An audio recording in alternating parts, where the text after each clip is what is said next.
A Semana em Minutos. Notícias que foram destaques na semana, de 19 a 25 de maio de 2019. 19 de maio. Um pastor evangélico nascido no Congo, Steve Kunda, disse em entrevista que Jair Bolsonaro é um escolhido de Deus e pede que não se façam oposição ao presidente. O vídeo ganhou as redes sociais depois que o próprio Bolsonaro compartilhou. A interpretação inevitável que se deu pelo compartilhamento é a de que o ex-capitão se sente mesmo um escolhido de Deus. Escolhido ou não por Deus, Satanás ou Hades, o mais importante para um presidente do país é que ele seja humilde para reconhecer seus erros, sensato para criar boas oportunidades e acessível para dialogar com quem precisa. 20 de maio. Ex-presidente e atual prisioneiro na sede da Polícia Federal de Curitiba, Lula da Silva está namorando a socióloga Rosângela. O caso veio à tona após o ex-ministro Bresser Pereira, também amigo do condenado, publicar o Love em seu perfil no Facebook. Janja, como é conhecida, é funcionária da Hidrelétrica de Itaipu e moradora da capital paranaense. Faz visitas frequentes a Lula e, como todos os petistas e simpatizantes, deve estar torcendo para uma possível saída do ex-presidente da cadeia ainda neste ano. Lula confidenciou que quer se casar. O encarcerado petista pode até sair da cadeia neste ano devido à redução de sua pena de 12 para 8 anos, no caso do triplex. Contudo, não é prudente ter muitas esperanças. O processo contra ele no sítio de Atibaia anda a passos largos e, se condenado, a cadeia será novamente seu destino. 21 de maio. Depois de assinar o decreto número 9785, que dá direito a porte e posse de armas a um maior grupo de pessoas, entre elas advogados e políticos, Bolsonaro assina novo decreto que retira o direito de cidadãos comuns de portarem fuzis, carabinas e espingardas. O recurso se deve, em parte, à carta assinada por 14 governadores que pediu a anulação do decreto das armas, além do impacto negativo de parte da opinião pública que considera a medida como absurda. Quem também opinou negativamente sobre o decreto foi o deputado Pastor Isidório. Durante sessão na Câmara, ele se colocou à disposição da casa para tentar convencer o presidente Bolsonaro a mudar de opinião e deu o seguinte argumento: "Sou conhecido como doido. E para conversar com doido, só outro doido." Bom, para esse que vos fala, o presidente deveria dar maior importância à economia do país, à educação e à saúde pública, e não ao cumprimento de uma promessa feita durante sua campanha. A segurança da população não está ligada diretamente ao porte ou posse de armas de cidadãos de bem, mas sim ao desarme de facções criminosas, milícias e demais bandidos que acabam na marginalidade por não terem conseguido fazer parte da sociedade. A segurança pública está ligada mais intimamente à cultura de um povo do que à quantidade de armas que possui. 22 de maio. Da Cidade Maravilhosa vem um caso que mais se parece um conto da carochinha. E é. O governador do Rio, Wilson Witzel, do PSC, colocou em seu currículo que havia iniciado um doutorado em Harvard, a famosa universidade americana. Mas a verdade é que Witzel jamais estudou na renomada Universidade do Tio Sam.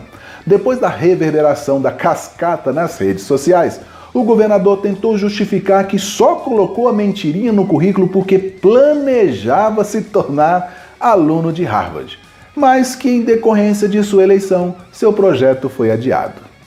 Seguindo esta incrível linha de pensamento, digo-vos, pois, que não tenho 130 quilos, mas sim 90 quilos. Meu cabelo voltou a crescer e a careca no cucuruto da cabeça desapareceu. O Corinthians venceu mais um título mundial de clubes e você acaba de dar um like neste vídeo.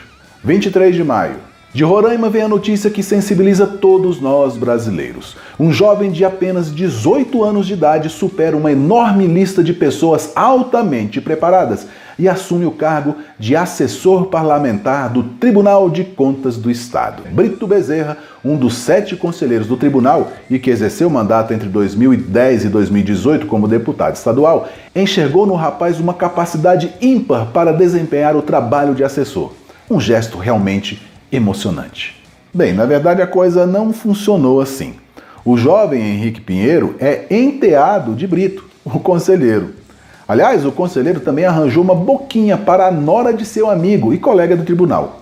A jovem Renata Souto Maior é nora de Joaquim Pinto Souto Maior e foi contratada como comissionada na Assembleia Legislativa de Roraima.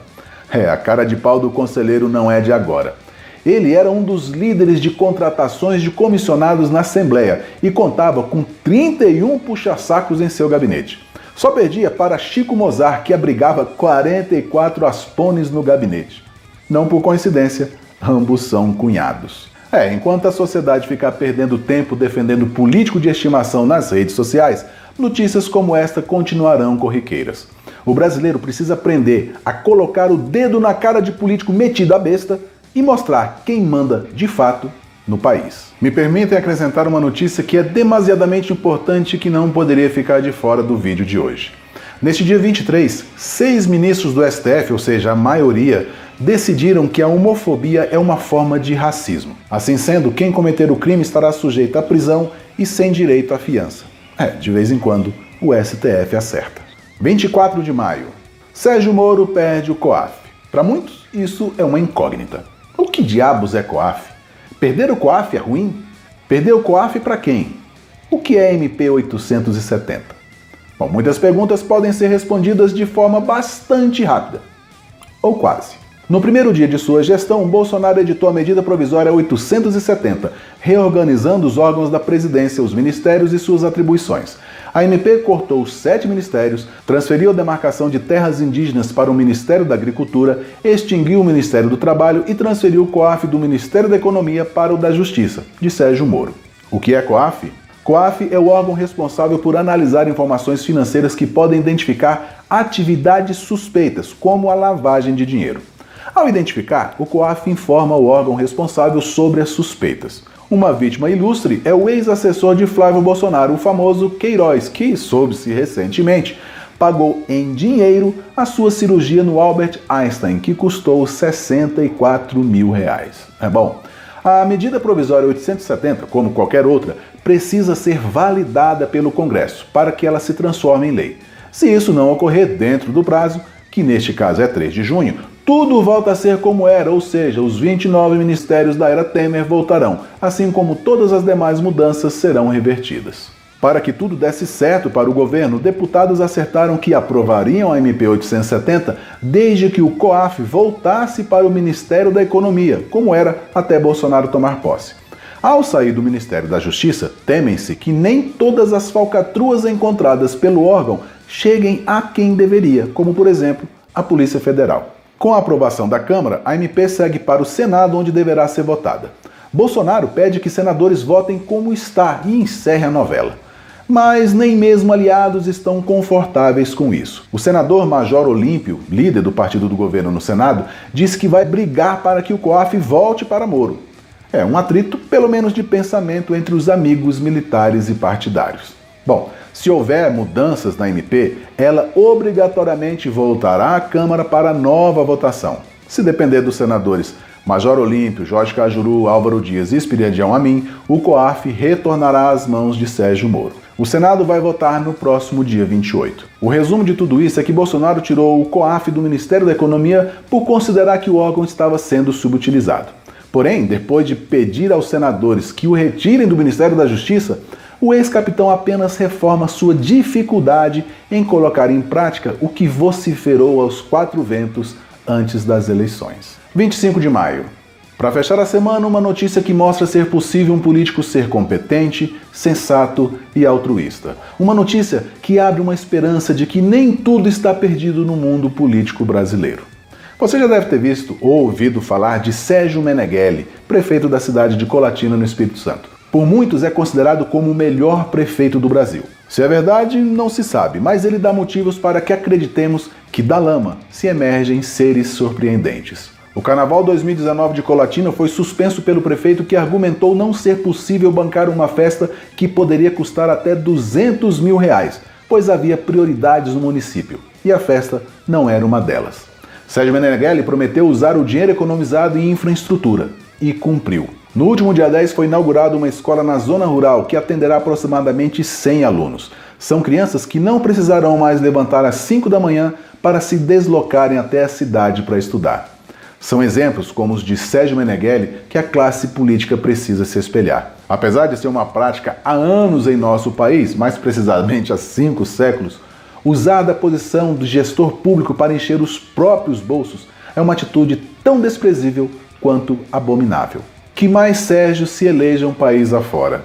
Em nome do Instituto OPS, parabenizo Sérgio Meneghelli por mostrar aos demais 5.569 prefeitos do país, aos 27 governadores de estado e ao presidente da República como um eleito pelo povo deve administrar o bem público. Este foi mais um A Semana em Minutos. Se você gostou, já sabe, né? Deixe seu like, compartilhe, se inscreva no canal e se quiser ajudar este gordo aqui, acesse bit.ly/quero ajudar o Big. Um grande abraço e na semana que vem a gente se vê.